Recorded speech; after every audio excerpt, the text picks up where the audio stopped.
Assalamualaikum warahmatullahi wabarakatuh. Di sini kami akan menjelaskan arsitektur TI pada Tokopedia.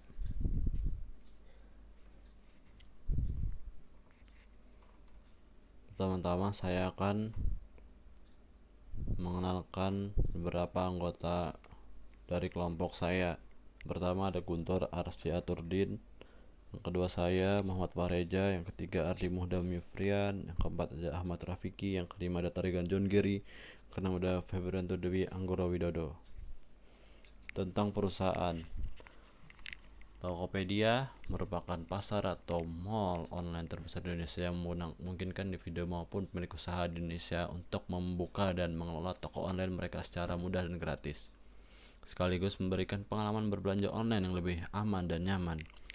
Tokopedia sendiri menjelaskan di situs mereka bahwa keuntungan bagi pembeli dengan pembayaran unik adalah proses verifikasi pembayaran yang instan, yang memungkinkan penjual lebih menerima orderan barang yang dijual bisa lebih cepat sampai ke pembeli. Sedangkan untuk penjual, keuntungan yang ditawarkan adalah perluasan pasar pada para pengguna unik yang ingin membeli di berbagai merchant Tokopedia. Ada juga visi Tokopedia, yaitu membangun desa lebih baik lewat internet. Di sini ada misi Tokopedia. Yang pertama, selalu positif. Yang kedua, menjadi yang terbaik. Yang ketiga, memecahkan masalah. Yang keempat, fokus pada pelanggan. Kelima, generasi desa lebih baik. Di sini ada struktur organisasi yang terdapat pada perusahaan Tokopedia. Yang pertama itu ada komisaris utama yang diduduki oleh Katsuma Saniki. Komisaris pertama ada Yohana Franz, komisaris kedua ada Daniel Kang, komisaris ketiga ada Teruhide Sato, dan komisaris keempat ada Ying Lentan. Dan di sini ada direktur utamanya yaitu William Tanuwijaya. Direktur pertama ada Sen Lee, direktur kedua ada Leontinus Alpha Edison, yang direktur ketiga ada Ming Ma, direktur keempat ada Selendra Singh. Di sini ada bagian-bagian strukturnya, yaitu ada IT, ada quality control, ada design, ada finance, ada customer service, ada legal, ada HRD, ada konten, ada marketing atau internet marketing. Udah itu lanjut lagi, di sini ada wewenang anggota organisasi. Yang pertama ada wewenang komisaris utama, yaitu pertama ada pemberian nasihat, tanggapan atau persetujuan secara waktu dan pertimbangan memadai. Yang kedua, mendorong terlaksananya implementasi good corporate governance. Yang ketiga, pelaksanaan rapat secara berkala. Yang keempat, melakukan kerjasama perusahaan. Kedua, ada wewenang direktur utama. Yang pertama yaitu mengkoordinasi dan mengendalikan kegiatan di bidang administrasi, keuangan, kepegawaian, dan kesekretariatan. Yang kedua ada mengkoordinasi dan mengendalikan kegiatan pengadaan dan peralatan perlengkapan. Yang ketiga, merencanakan dan mengembangkan sumber-sumber pendapatan serta pembelanjaan dan kekayaan perusahaan. Wewenang direktur bagian. Yang pertama, melaksanakan tugas-tugas yang diberikan direktur utama. Yang kedua, menawarkan visi misi dan imajinasi di tingkat tertinggi. Yang ketiga, memimpin rapat umum. Keempat, bertindak sebagai perwakilan organisasi dalam hubungannya dengan dunia luar.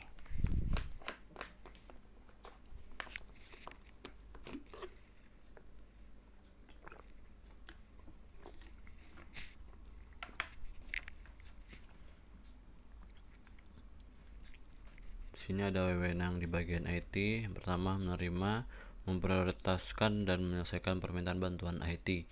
Kedua, membeli hardware, software, dan hal lain yang berhubungan. Tiga, instalasi perawatan penyediaan dukungan harian. Keempat, mengatur penawaran harga barang dan tanda terima dengan supplier untuk kebutuhan yang berhubungan dengan IT. Menyediakan informasi. Yang kelima, menyediakan informasi yang dibutuhkan untuk pembuatan laporan departemen reguler. Di sini ada wewenang quality control. Yang pertama ada memantau perkembangan semua produk yang diproduksi oleh perusahaan, bertanggung jawab untuk memperoleh kualitas dalam produk dan jasa perusahaannya. Di sini ada wewenang desain. Yang pertama yaitu melakukan tugas yang berhubungan dengan desain dalam perusahaan seperti desain banner, web, hingga desain banner pengiklanan. Yang kedua adalah menciptakan desain yang informatif dan komunikatif yang bisa menyentuh sisi psikis pelanggan. Yang ketiga, selalu kreatif dan memiliki wawasan baru akan perkembangan yang selalu berubah sewaktu-waktu. Dan di sini ada wewenang finance. Pertama, melakukan pengelolaan keuangan perusahaan. Kedua, melakukan penginputan semua transaksi keuangan. Ketiga, melakukan transaksi keuangan perusahaan, supplier, dan customer. Yang keempat, ada membuat laporan mengenai aktivitas keuangan perusahaan. Yang kelima, melakukan evaluasi budget. Keenam, ada melakukan rekonsiliasi. Selanjutnya ada wewenang legal. Yang pertama itu adalah mensupport dan mengelola dokumen perusahaan, khususnya yang berhubungan dengan perjanjian kerjasama maupun legal contract. Kedua, mereview legal contract. Yang ketiga, membuat surat permintaan, penawaran, dan negosiasi harga. Keempat, mengelola administrasi yang berhubungan dengan pekerjaan yang telah dilakukan. Kelima, menguasai pembuatan dan review surat perjanjian beserta monitoring validitasnya. Wewenang HRD. Satu, merekrut personel untuk posisi yang sesuai dengan kemampuan mereka. Dua, membuat kebijakan. Yang ketiga, memberikan pelatihan dan pengembangan staf. Keempat, monitoring kinerja dari staf karyawan. Yang kelima, memutuskan pengangkatan jabatan kompensasi. Yang keenam, monitoring perlengkapan kesehatan dan keselamatan bagi karyawan. Yang keenam, troubleshooting dan penyelesaian masalah bagi karyawan. Tujuh, menjaga hubungan dengan staf karyawan.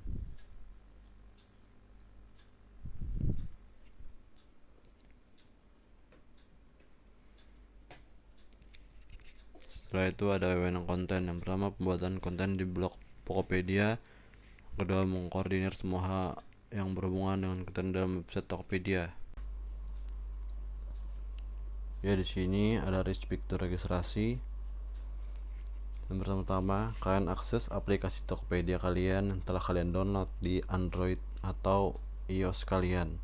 Setelah itu, kalian akan tertuju kepada halaman utama Tokopedia dan kalian mengklik di kanan bawah akun yang terdapat di halaman utama Tokopedia. Setelah itu, kalian akan masuk ke tampilan registrasi atau login di halaman tersebut. Dan jika kalian ingin registrasi, kalian akan menemukan login registrasi seperti ini yang memakai Google atau Facebook. Dan setelah kalian daftar, kalian akan tertuju pada akun Tokopedia kalian. Dan setelah Tokopedia kalian sudah daftar, kalian harus input data diri kalian. Setelah itu, kalian menginputkan alamat pribadi kalian dan kalian menuju ke halaman utama Tokopedia lagi. Setelah itu, fitur masuk atau login. Kalian akses aplikasi Tokopedia kalian dan kalian yang tertuju halaman utama Tokopedia kalian. Dan setelah itu, klik di bawah kanan akun di halaman utama Tokopedia kalian, dan setelah itu kalian tertuju di menu login atau daftar.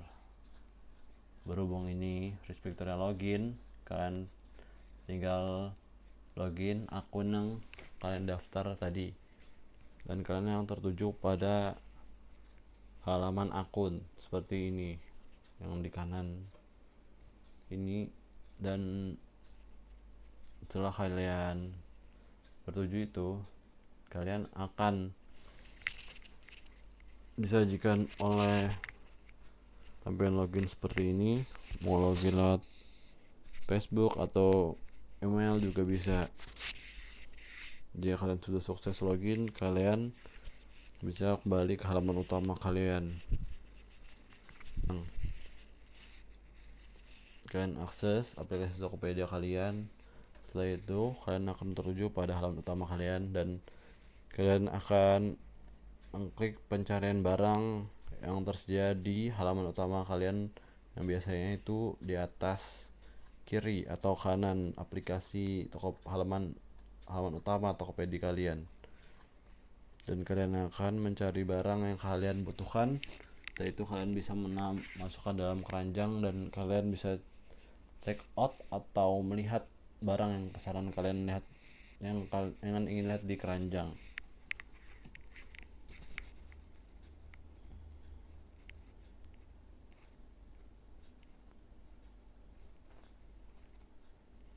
Setelah itu ada membeli barang. Kalian akses aplikasi Tokopedia kalian. Setelah itu kalian tertuju kepada halaman utama dan kalian mencari barang yang ingin kalian beli dan kalian lihat di keranjang pembelian kalian tersebut. Dia akan menampilkan barang yang kalian telah masukkan tadi. Setelah itu kalian masukkan data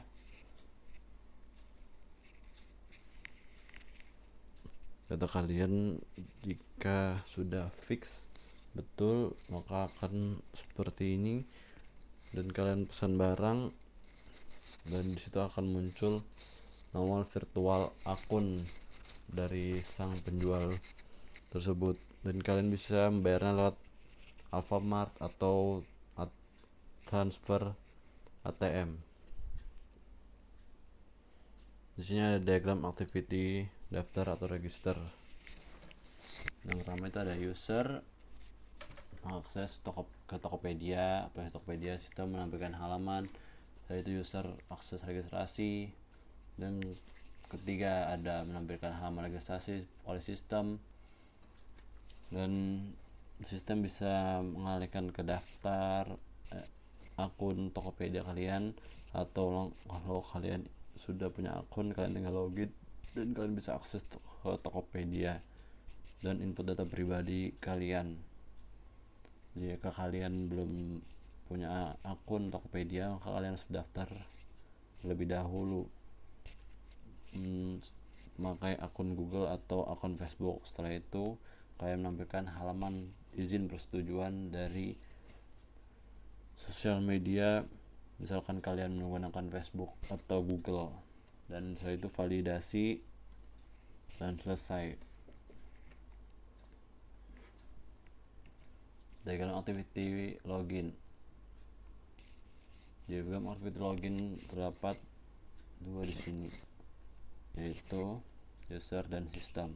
User mengakses toko aplikasi Tokopedia, dan sistem menampilkan halaman utama, dan user akses ke login, dan sistem menampilkan halaman login, dan user login dan input username dan password, atau bisa saja dia memakai akun Google atau akun Facebook yang telah login di HP mereka masing-masing. Sistem melakukan validasi dan user login telah berhasil. Setelah itu selesai. Ada diagram activity mencari barang.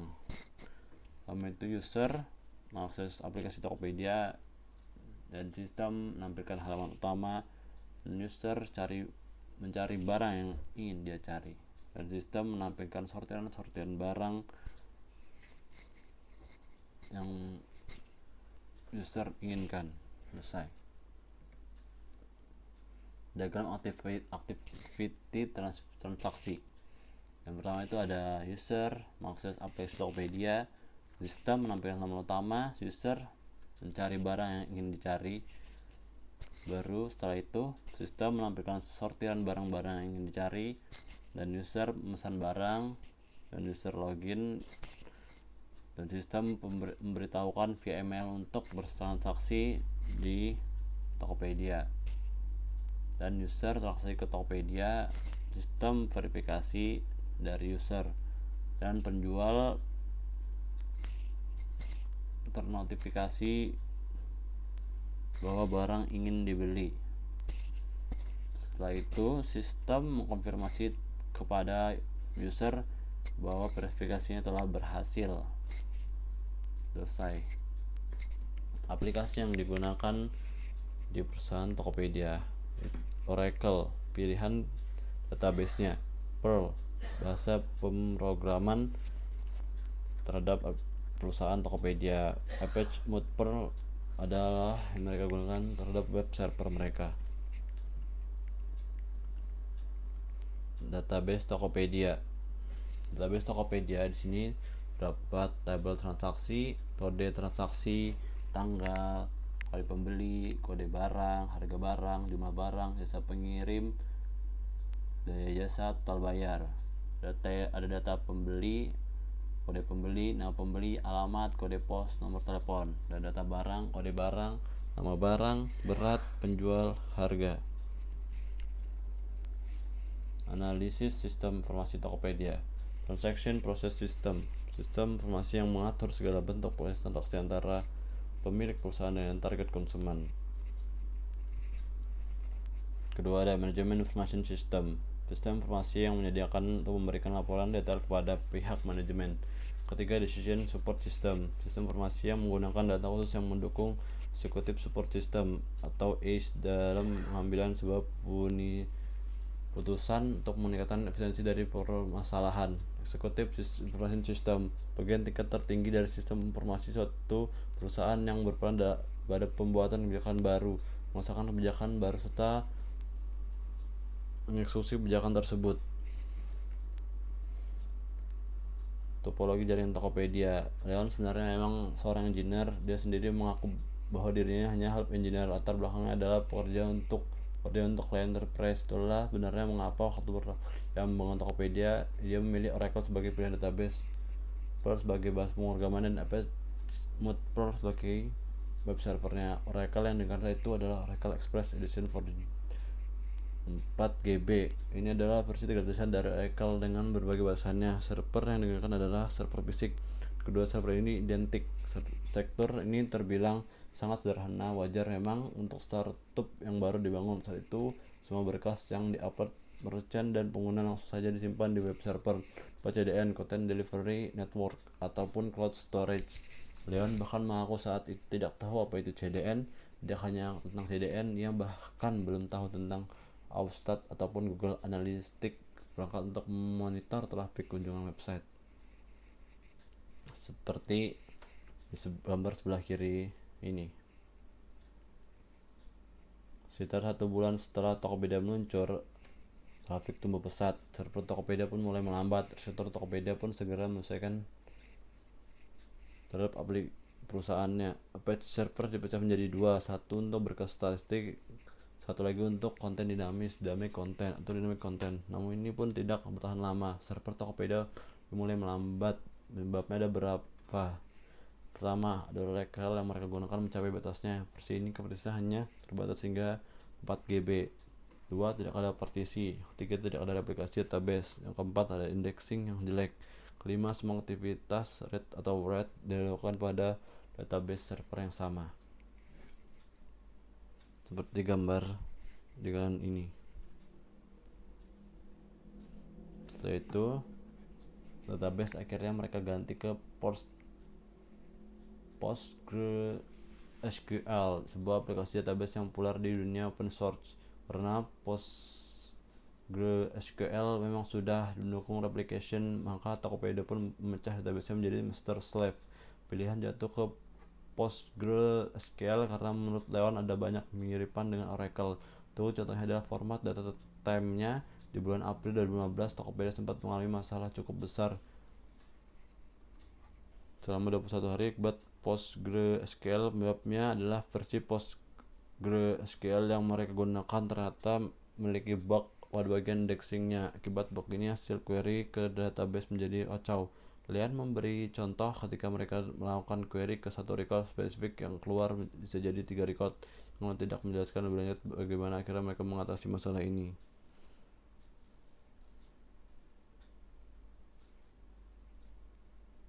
Sekitar 1 bulan setelah Tokopedia meluncur, traffic tumbuh pesat. Server Tokopedia pun mulai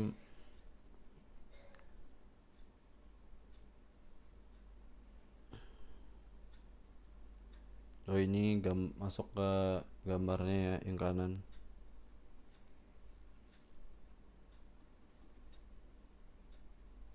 Dan kalian lihat di sini gambarnya. yang tadi saya jelaskan.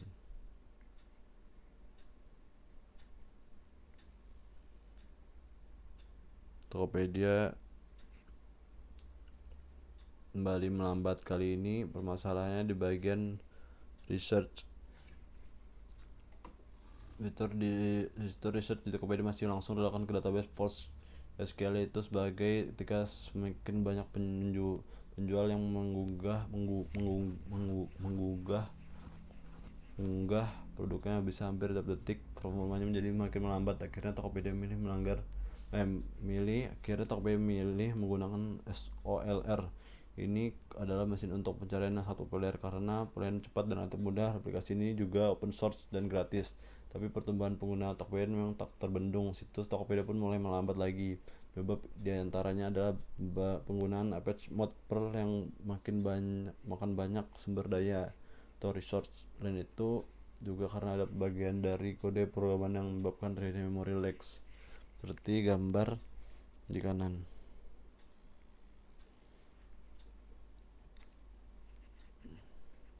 Tokopedia menggunakan Nginx sebagai load balancer dan web server, dan karena Tokopedia masih menggunakan Perl, maka toolnya Nginx Mod Perl juga digunakan. Awalnya mereka menggunakan metode round robin untuk load balancernya, tapi dengan metode ini mereka kesulitan menemukan server yang bermasalah ketika terjadi kegagalan. Akhirnya metodenya diubah menjadi kombinasi dengan clustering. Beberapa Nginx server digabungkan menjadi satu kelompok, dan di dalam kelompok ini dilakukan round robin. Setelah timbul lagi situs Tokopedia terbentur pada keterbatasan hardware. Kapasitas penyimpan harddisk sudah hampir habis, penggunaan sumber dayanya 90-100%, tidak ada cadangan dan tidak ada failover. Akhirnya Tokopedia menggunakan Gluster FS, sebuah network file system di cloud. Namun Gluster FS tidak digunakan lama. Belakangan Tokopedia akhirnya menggunakan penyedia layanan CDN yang bernama Edge Case. Kini arsitektur Tokopedia sudah lebih kompleks. Gambar emoticon senyum itu adalah awal masuknya pengguna Tokopedia. Dari satu request akan dibagi kedua load balancer untuk konten statis dan load balancer untuk aplikasi. Di diagram ini juga bisa kita lihat kalau penyimpanan berkas Tokopedia sudah menggunakan platform dari AWS, Amazon Web Service, itu S3. Selain itu, Leon juga mengatakan di mesin pencari Tokopedia ini juga sudah menggunakan Cloud Search dari AWS. Secara total kurang lebih sudah 20% arsitektur Tokopedia berada di AWS. Teknologi yang digunakan dalam perusahaan Tokopedia. Tokopedia memanfaatkan perjalanan buatan AI dan machine learning (ML). Penjual Tokopedia akan memiliki dashboard yang mudah digunakan. Dashboard tersebut akan berisi insight berupa rekomendasi yang bisa membantu para penjual. Sebagai startup digital, pemanfaatan AI akan mengubah landscape industri secara masif. Sebab itulah Tokopedia juga menggandeng beberapa universitas ternama untuk mengembangkan talenta di bidang AI demi menemukan inovasi yang solutif. Salah satunya adalah dengan membangun AI Center of Excellence. Di sana Tokopedia memanfaatkan teknologi superkomputer yang bisa akademisi dan beriset menemukan solusi yang ada di masyarakat menggunakan teknologi AI. Terima kasih, kurang lebihnya mohon dimaafkan. Assalamualaikum warahmatullahi wabarakatuh.